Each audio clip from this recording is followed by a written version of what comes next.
দুর্গাপুজো শুরু হয়ে গেছে ঝামেলা। মহেশতলায় বলছে জমি দেব না। কেন হচ্ছে জানেন? কেউ ইস্কন, কেউ গৌড়িয়া মঠ, কেউ লোকনাথ ব্রহ্মচারী, কেউ ঠাকুর অনুকূল চন্দ্র, কেউ রামকৃষ্ণ মঠ ও মিশন, কেউ ভারত সেবাশ্রম সংঘ, নানাভাবে কেউ ঠাকুর ধাম, নানাভাবে ভাগ হয়ে গেছেন। ভাগ থাকবে, মত ও পথকে কেউ অস্বীকার করবে না। কিন্তু সনাতনী ঐক্য যদি গড়ে না তুলতে পারেন,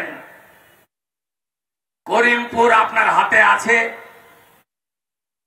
তেহট্ট যায় যায় করছে, চাপড়ার অবস্থা কি, কালীগঞ্জ দেবগ্রামের অবস্থা কি, নাকাশিপাড়ার একটার অবস্থা কি, শিবরাত্রির সলতের মতো কৃষ্ণনগরটা টিম টিম করে জ্বলছে, ধুবুলিয়া অব্দি এসে গেছে, আর 17 কিলোমিটার বাকি আছে।